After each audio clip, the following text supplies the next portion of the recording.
What is going on, everybody, and welcome back to the channel. This is Orioles Today, and as always, I am Sean Ferguson. Thank you guys so much for tuning into this latest episode here on the channel. And this is episode number 20. 20 episodes. The first 20 have gone by so fast, and I'm really excited to continue to do these episodes every single day for you guys. And again, not the normal background. I do apologize. Hopefully it'll be in the normal background on the very next episode. But if you're a fan of this episode, please throw the rosin bag at the like button. And if you're a fan of this content, please subscribe. Get yourself daily notifications for all of these daily video drops covering all things the Baltimore Orioles. Getting right into it, the Orioles have made yet another trade. This one nowhere near as big as a trade. We sent Grayson Rodriguez to the Angels for Taylor Ward, but it is a trade nonetheless. The O's have decided to trade away veteran catcher Alex Jackson, who we acquired in the middle of last season, over to the Minnesota Twins for infield prospect Peyton Eales.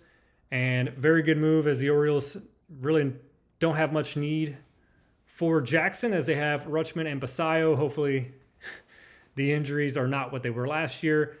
But for what the Orioles are trying to do right now, it was a good move sending Jackson away, because they get, in my eyes, a very good prospect in Eales. Very interesting. He is coming from the Minnesota Twins organization. He went undrafted, signed with the Twins organization in 2024 out of Coastal Carolina, and he is now with the O's organization, and they are going to put him right into their AAA affiliate with the Norfolk Tides. He hit .253 with 4 home runs and 21 stolen bases in 86 games for the Twins AAA affiliate this past season. And for Jackson, he's getting ready to go to his 6th team, and he did what he had to do for the Orioles. He hit .220 with a career high of 5 home runs. But he is now going over to Minnesota, who is in need of a catcher. Christian Vasquez selected free agency, so the Twins had a backup catching role, and the veteran Jackson is going to fill that in nicely, while the Orioles get a guy that they could try to move up or move on from with all of these trades that are being circled around right now. But as it stands, a great addition, Peyton Eales to the Orioles minor league, the AAA affiliate of Norfolk. And a new coach is leaving, I should put it that way. The Orioles coaching staff has been getting very close to, in a sense, be finalized, with Craig Almernaz becoming the brand new manager. You've had a few coaches leave, and then you've had a lot of new hires, but we had just had another coach announce that he will not return with the Orioles next season. That will be John Mabry. He will not return as the Orioles hitting coach in 2026, and if you remember, Mabry was hired on after Brandon Hyde was let go to help Tony Mansolino out with his interim manager role, and just kind of help him finish out the season. And the veteran Mabry has announced he will not return. And I know a lot of you guys, when I talked about Mountcastle or Mayo, who would you prefer? And a lot of you guys are on the Mayo side. Well, it's more and more is coming out. Mabry was actually the guy who was a big impact on Kobe Mayo, and why he had such a great second half of the season last year at first base defensively and with his bat as well. He had a very good second half of the season, which we hadn't seen from him since he had been called up. And it's going to be very interesting to see if, or kind of how, things continue to shape out for Kobe Mayo in that sense, and for some of these other guys who did well with John Mabry there. So one more slot to fill. We'll see another slot to fill, I should say, who is going to take the place of John Mabry next season in Baltimore as the hitting coach. And today, or I should say yesterday, at 8 p.m. Eastern Time, it was the deadline for teams to tender contracts to players that were arbitration eligible. And for you, those of you out there who are not too sure about it, you have to have 3 to 6 years of big league service to be eligible. And the Orioles had a good little list going. And the O's have decided to tender contracts to Keegan Aiken, Felix Bautista, Kyle Bradish, Yennier Cano, Gunnar Henderson, Dean Kramer, Ryan Mountcastle, Trevor Rogers, Adley Rutschman, the newly acquired Taylor Ward, and Tyler Wells. One name in there was pretty surprising for some. It wasn't surprising to me, just because I see him being moved on here in a little while. And that is Ryan Mountcastle. Some people were confused why the Orioles decided to tender him a contract, and I do believe it's going to be for a trade chip, as that has just been all over the rumor mill. And I see that happening here in the very near future, especially with the Orioles already making 3 trades this offseason, which started with Andrew Kittredge coming back from the Chicago Cubs. And Ryan Mountcastle, I believe, is going to be one of those guys that moves on.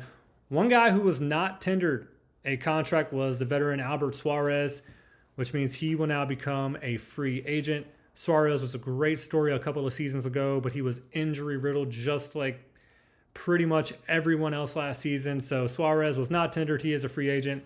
And Felix Bautista was actually given a 1-year contract, so he would avoid arbitration. Again, we're not sure if he's going to be able to pitch at all next season. They're kind of saying maybe the second half of the season, get him past the All-Star break, and he'll be able to go. But there is no official word just yet. But the Orioles are trying to keep him close, so they avoid arbitration with him, give him a 1-year deal. And other teams have made their announcements as well, which on the next episode we'll kind of get into more of some of these other guys that were also not tendered contracts by their respective teams, and somebody to be keeping an eye on out there for potential signings on the cheaper side as well.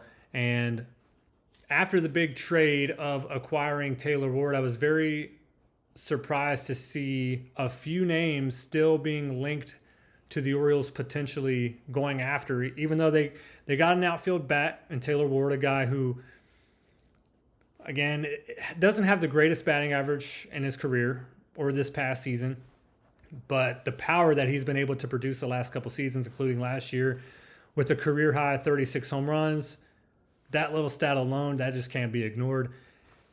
But the Orioles are still being rumored to be linked to being very interested in Kyle Tucker, which surprised me just for the fact. It surprised me, but it didn't. I'm surprised because that contract is still going to be a very big one. And the Orioles payroll, yes, it's going to be more than it has been, especially under the second year of new ownership. And Mike Elias is saying that too. We are going to spend more money this year. I'm just finding it really, really hard to believe that, especially after acquiring Taylor Ward and you got that outfield bat that you wanted, a power bat and a right-handed bat with it, that you're still going to go after a very expensive Kyle Tucker. Now, I would love to have Kyle Tucker on the team. Of course, why wouldn't I? I'm just being realistic and being an O's fan as well, and yet to be proven wrong.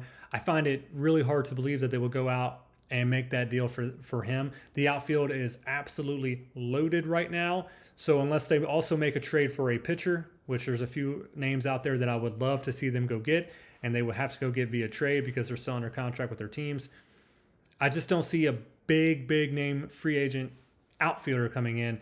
But another name being still rumored, not as much as Kyle Tucker, but Kyle Schwarber is a guy right now that is being linked to the Orioles. The Orioles being rumored still to be interested in, and that's another first baseman right there, a guy that can DH. And the first base position is definitely not as crowded as the outfield is. But if you're thinking about getting rid of Ryan Mountcastle via trade, if it could be for a big-time front-end starting pitcher, which Mike Elias has also come out and said that is still their main focus this offseason. That is to get themselves a front-end starting rotation pitcher. And again, I will believe it when I see it. But the moment is now. I feel like this best time is right now.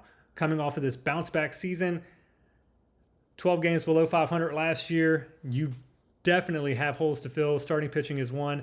But if you move on from Ryan Mountcastle, you still have Kobe Mayo at first base and Samuel Basallo as well. But why not then look at a massive bat like Schwarber?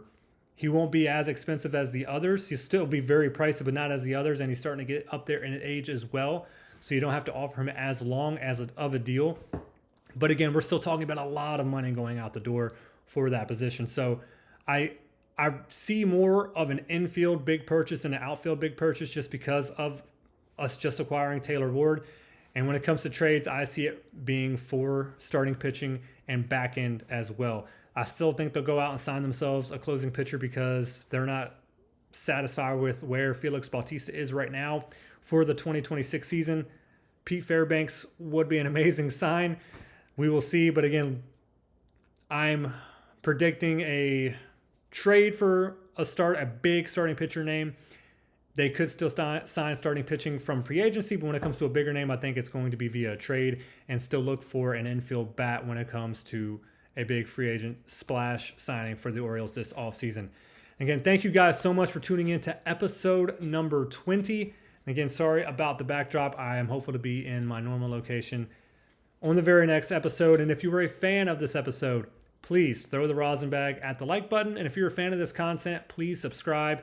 Get yourself daily notifications for all of these daily video drops. And thank you guys so much for tuning into this latest episode here on the channel. Again, this was Orioles Today. I am Sean Ferguson, and let's go O's.